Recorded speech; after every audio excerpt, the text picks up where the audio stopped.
the Disaster Mental Health Subcommittee for the Chicagoland Community Organization Active in Disasters. Ariel?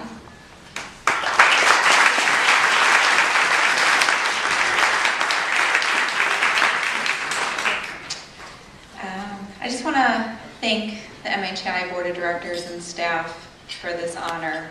It's truly an honor for me to work for an organization like MHAI, which has a mission that I'm so passionate about. I was a little nervous to come up here. Instead of imagining you guys are all naked, I'm imagining you're little teenagers. That's what I do. I speak to teens. Yeah. You're not naked, you're much younger.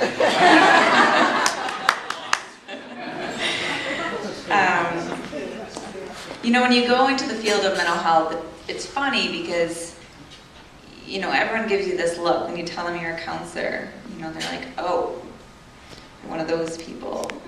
They think you're psychoanalyzing them in that moment. Which you probably are, because that's just how you work. But, you know, but then a moment later, they say to you, you know, I've got this friend, you know, and they start sharing. And that's what I just find so incredible about this work, is that people share. And I've seen this shift in openness in which people talk about mental health and mental illnesses. And, you know, because I do this in my everyday work, I have the opportunity through my position with MHAI to speak with teens and to speak with adults and open up those conversations. And I think people who've done this, there's plenty of people here tonight who've had this experience, who have volunteered with us at Teen Screen, or have volunteered on National Depression Screening Day, or maybe this is your line of work and you've witnessed this. You've seen, you sit down with a teenager, or you sit down even with an adult or an older adult, and as soon as you start asking those questions, they just open up. And it's hard for people to imagine who haven't had the experience yet, because people wonder, well, how open are people to talking about those things? You know, do they want to talk about their symptoms of depression, their symptoms of anxiety, even in a public setting? And the answer is yes, they do. And when you ask the right questions, they start talking. And, you know, I've seen the power of mental health screenings, and I've seen the power of education around mental health and mental illnesses. And I know that this shift that's taken place is due largely in part to organizations like MHAI and those that provide education and advocacy. And, you know, I knew going into this field as a counselor that people would just come to me. You know, people come to you for advice. You know, if you're a counselor, or even if you're not a counselor, you might be that type of person that people come to for advice.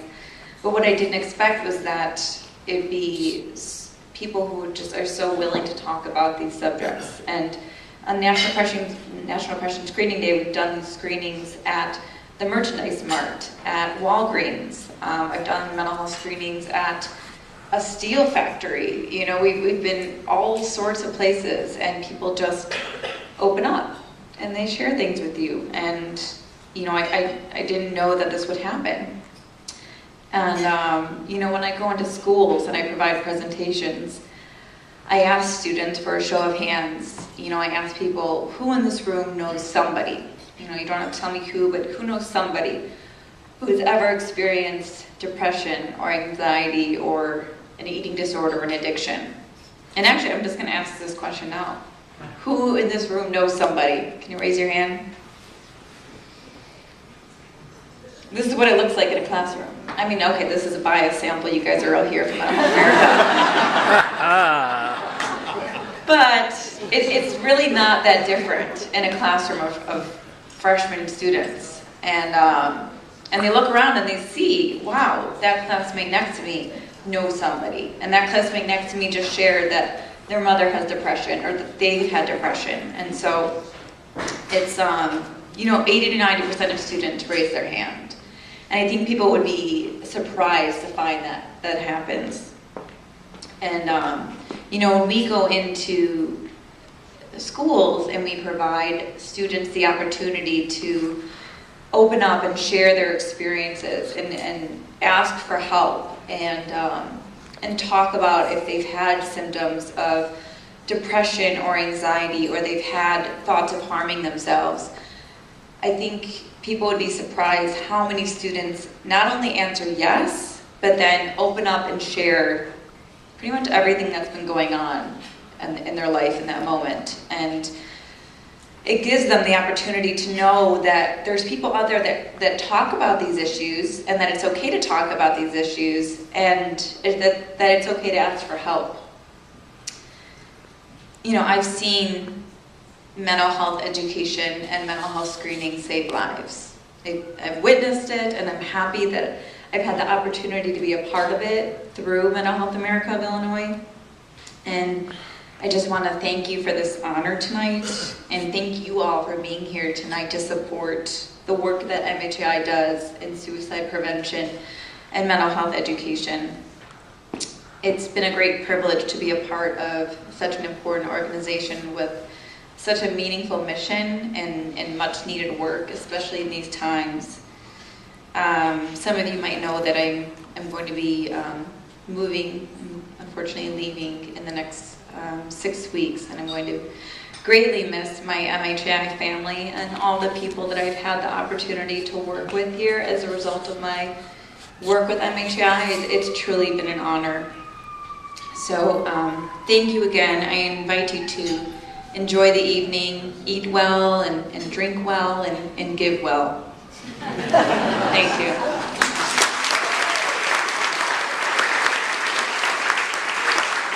So we have a little surprise for you, so if you would just look forward, everyone, we have a little surprise here.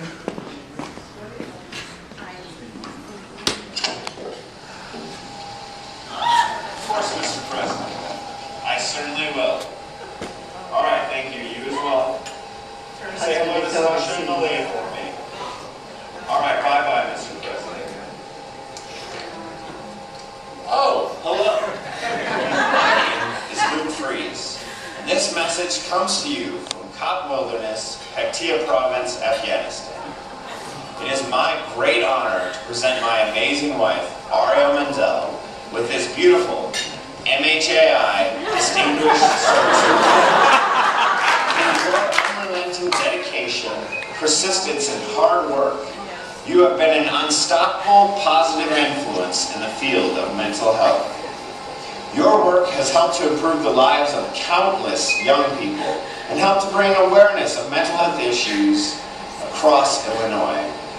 I'm so proud of you, Ariel. I'm sure I speak for all those in attendance tonight when I say, you bring a light into the room that is sorely missed when absent.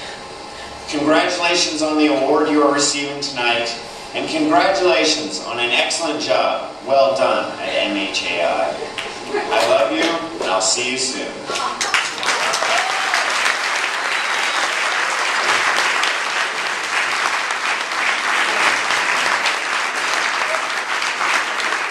Thank you, everyone. Now enjoy the night, and remember what Ariel says, eat well, drink well, and give well.